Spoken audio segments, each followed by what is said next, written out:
हमें खींचता है। और फिर उन्होंने कहा यह हुजूर पाक सल्लल्लाहु ताला अलैहि वसल्लम के सच्चे इश्क की बरकत है जो सीना इनका लबालब भरा हुआ है। इज्जत इस बात की है, अभी अगर मैं जिक्र करने लग जाऊं तो यहां उर्से ताजु शरिया ही हो जाएगा, लेकिन मेरा मौजू है हुजूर पाक की मोहब्बत। मैं आपको कहता हूं, मिस्र में एक हमारे बहुत बड़े उस्ताद शेख ताहा हुबैशी साहब इंतकाल फरमा गए, अभी अभी सादात में से थे। मैं उन्हें हिंदुस्तान साथ में, मैं उनके साथ आया था बरेली शरीफ, हजरत से मुलाकात की, वो नाबीना है लेकिन जामिया अजहर के बहुत बड़े उस्ताद, बहुत बड़े उस्ताद, 40 से ज्यादा किताबें लिखी जबकि पैदाइशी नाबीना है, बहुत बड़े आलिम दीन। और हुजूर ताजु शरिया रहमतुल्लाह ताला अलैह से मुलाकात करके जब मिस्र वापस गए, मुझे बुला करके उन्होंने एक बात कही थी, कहा बेटा तुम्हारे शेख के पास एक अत्तर है जो वो खुशबू लगाते हैं, शायद वो हिंदुस्तान में मिलती है, मुझे वो लाकर दो। सुभान अल्लाह, सुभान। ऊद हजरत जो इस्तेमाल फरमाते, मैं आया हजरत से कहा कि हजरत शेख ताहा हुबैशी साहब वो अत्तर मांगते हैं जो आप लगाते हैं। आपने हुक्म फरमाया, मुंबई में हजरत के एक मुरीद थे, कहा उनसे कहो वो दिलाएंगे, वो लेकर जाओ और हदियतन पेश करो। काफी महंगा अत्तर था, मैं खुद वो शीशी लेकर गया और शेख ताहा हुबैशी साहब को पेश किया कि हजरत ने आपको हदिया पेश किया है, जो अत्तर आपने मांगा था। उन्होंने लगाया, खुशबू लगाई और उसके बाद कहा ये वो नहीं है जो मुझे चाहिए था, वो कोई और अत्तर लगाते हैं। क्या बात है। मैं दूसरी छुट्टी में फिर आया, हजरत से कहा कि वो कह रहे हैं ये अत्तर नहीं है, आप कोई और अत्तर लगाते हैं। हजरत ने फरमाया ठीक है वो भी भेज दें। फिर दोबारा एक और कीमती अत्तर मेरे ही हाथ से भेजा गया, मैं लेकर के वो जब पहुंचा उस शेख आजम के पास, उन्होंने वो लगाया, कहा बेटा अब मत बोलना जाकर ये भी वो अत्तर नहीं है जो मुझे चाहिए था, अल्लाह अल्लाह, अब मत कहो, बार बार तकलीफ में मत डालो। तो मैंने पूछा कि हुजूर बताएं तो सही कैसी थी वो खुशबू, क्या है? उन्होंने बात कही, अपना वाकया बताया। सन 1986 में, 1986 की बात कर रहे हैं, मैं हज के बाद मदीने तैयबा की हाजिरी के लिए गया था। शेख ने फरमाया रोज़े रसूल की हाजिरी के वक्त मुझे जालियों के अंदर से खुशबू आई और काफी देर तक वो खुशबू थी। मैंने वहां के मकामी लोगों से पूछा जो जिम्मेदार है, अंदर रोज़े रसूल पर जो खुशबू लगाई जाती है ये खुशबू कहां से आती है? उस वक्त लोगों ने कहा था कि ये हिंदुस्तान से आती है।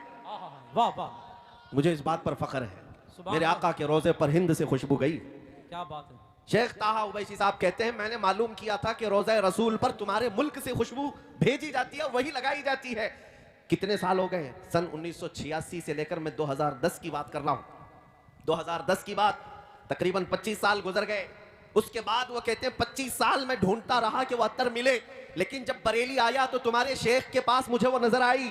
हाय हाय हाय, क्या बात है। उनके पास मुझे वो खुशबू आई जो 25 साल पहले मैं सूंघा था। मैं चाहता था कि वही खुशबू वो मुझे भेजें। वाह वाह। अब मुझे समझ में आया कि कुछ और मांग रहे हैं। फिर हमने हजरत से कहा उनका वाकया कि वो तकरीबन 25 साल पहले मदीने तैयबा से खुशबू सूंघे थे और उनको वो खुशबू आपके कपड़ों में आपके कपड़ों में समझ में आई और आपके पास उन्होंने महसूस की वो खुशबू चाहते हैं। हुजूर ताजु शरिया रहमतुल्लाह ताला अलैह, ये आशिकों की बात मैं कर रहा हूं मेरे अजीजों। उन्होंने मुस्कुरा करके कहा जाओ फिर, अब वो किसी बाजार में नहीं मिलेगी, हजरत से कह देना। हाय हाय, नारे तकबीर, नारे रिसालत, शहीद आजम कॉन्फ्रेंस, मसलके आला हजरत। वापस जाओ और कह दो अब वो किसी बाजार में नहीं मिलेगी। ये कुछ राज की बातें हैं जो अफशा नहीं किए जाते हैं मेरे अजीजों। ये जो खुशबुएं थी ये बाजारों से मिलने वाली खुशबुएं नहीं, ये मेरे मुस्तफ़ा के इश्क की खुशबू है, मोहब्बत मुस्तफ़ा की खुशबू है।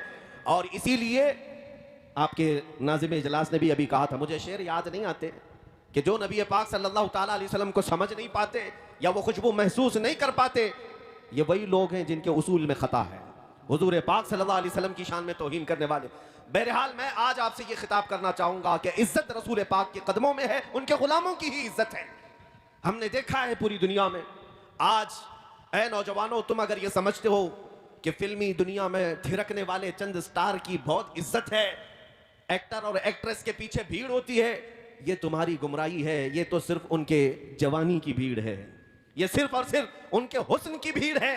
इनको बूढ़ा हो लेने दो, इनके बुढ़ापे में देखो फिर कितने लोग इनके फैन होते हैं, कितने इनके फॉलोअर होते हैं, कौन इनके पीछे चलता है। अरे जहां बुढ़ापा आया उनकी नौकरी भी छूट जाती है, उनको अब पर्दे सीमी पर टेलीविजन पर जगह भी नहीं मिलती। बूढ़े हो जाने के बाद अब नौजवानों की भीड़ उनके पास नहीं। क्यों? वो तो सिर्फ चेहरे के गाजे के जरिए से लोगों को अपनी तरफ माहिल कर रहे थे, लेकिन मेरे मुस्तफ़ा के गुलामों का हाल ये है, नबी पाक का गुलाम जितना बूढ़ा होता है उतनी इज्जत भी बढ़ जाती है। सुभान अल्लाह, जितने सुभान बूढ़े अल्लाह, होते क्या हैं बात। वाह, वाह। उतनी इज्जत में इजाफा ही होता है। यहाँ नबी पाक सल्लल्लाहु अलैहि वसल्लम की गुलामी में इज्जत की कमी नहीं है, बस समझने की देर है। आज मैं तुम सबको यही बात बार बार अर्ज करूंगा कि अल्लाह ताला ने कुरान में जो फरमाया उस पर यकीन करो। वलिल्लाहिल इज्जतु वलि रसूलिही वलिल मुमिनीन, इज्जत अल्लाह के लिए है और रसूल के लिए है और ईमान वालों के लिए। सुभान अल्लाह, सुभान। ईमान वालों के लिए इज्जत है। तुम दर दर की ठोकरें आज जो खा रहे हो या इधर उधर इज्जत तलाश कर रहे हो, बहुत बड़ी खता पर हो, बहुत बड़ी खता पर हो। अगर कोई ये समझता है हुजूर पाक सल्लल्लाहु ताला अलैहि वसल्लम की सुन्नतों पर आ जाने से इज्जत में कमी आएगी, ऐ दुश्मन अकल जरा देख तो सही, ये दाढ़ी और ये टोपी और ये जुब्बे वाले को इतना बड़ा मिंबर दिया क्यों गया है? क्या बात है, वाह वाह। तुम्हारी आंखों के सामने इतनी ऊंचाई पर इन सबको बिठाया क्यों गया है? क्या ये बड़े बड़े पैसे वाले हैं इसलिए ऊपर बिठाया गया? ये इज्जत तुम्हें देखनी होगी, नहीं सिर्फ इसलिए बिठाया गया है कि ये नबी पाक सल्लल्लाहु अलैहि वसल्लम के कदमों से वाबस्ता जमात, सुभान अल्लाह, हुजूर पाक के नाइबीन की जमात है, जो दुनिया में मुस्तफा करीम से वाबस्ता हुआ, सुभान अल्लाह। उसके लिए यहाँ मिंबर है। तो फिर क़यामत में तो इज्जत और देखनी है। क्या बात है। अर्श हक है, मसनद रिफात रसूलुल्लाह की देखनी है, हश्र में इज्जत रसूलुल्लाह की। सुभान अल्लाह, सुभान। मेरे अजीजों, जिन नौजवानों ने आज धोखा खाया और उन लोगों से आज फिर मैं कहता हूं वापस आ जाओ, पलट करके आ जाओ। नबी पाक सल्लल्लाहु अलैहि वसल्लम के अगर गुलाम हो तो पूरे के पूरे गुलाम बनो, पूरे के पूरे हो जाओ। क्या बात। क्यों यहूद और नसारा की तकलीद पर तुम आज अपनी जिंदगी के शब रोज गुजार रहे हो? तुम्हें क्या हासिल हो रहा है? कुछ नहीं सिवाय तुम्हारे टूटने बिखरने के। एक बात मैं आपको बताऊं, जितना बंदा नबी पाक सल्लल्लाहु अलैहि वसल्लम से दूर होता जाएगा उतना बुज़दिल बनता जाएगा। अल्लाह अल्लाह। बुज़दिल, कायर। जो लोग खौफ से आज जी रहे हैं, डर से जी रहे हैं, सिर्फ वही लोग हैं जिनको नबी पाक सल्लल्लाहु ताला अलैहि वसल्लम से दूरी हो गई है। वरना मेरे आका सल्लल्लाहु अलैहि वसल्लम के कदमों में रहने वाला पूरे तूफानों से भी कभी नहीं घबराता, क्या बात। कभी नहीं डरता, ना वो पहाड़ों की चट्टानों से। बल्कि हमारे असलाफ का हाल तो यही है, दश्त तो दश्त है दरिया भी न छोड़े हमने, बहरे जुल्मात में दौड़ा दिए घोड़े हमने, दी अजाने कभी यूरोप के कलीसाओं में तो कभी अफ्रीका के तपते हुए सहराओं में। तुझसे सरकश हुआ कोई तो बिगड़ जाते थे, हक से सरकश हुआ कोई तो बिगड़ जाते थे। अरे तोप क्या चीज है, देख क्या चीज, हम तोप से भी लड़ जाते थे। नबी पाक सल्लल्लाहु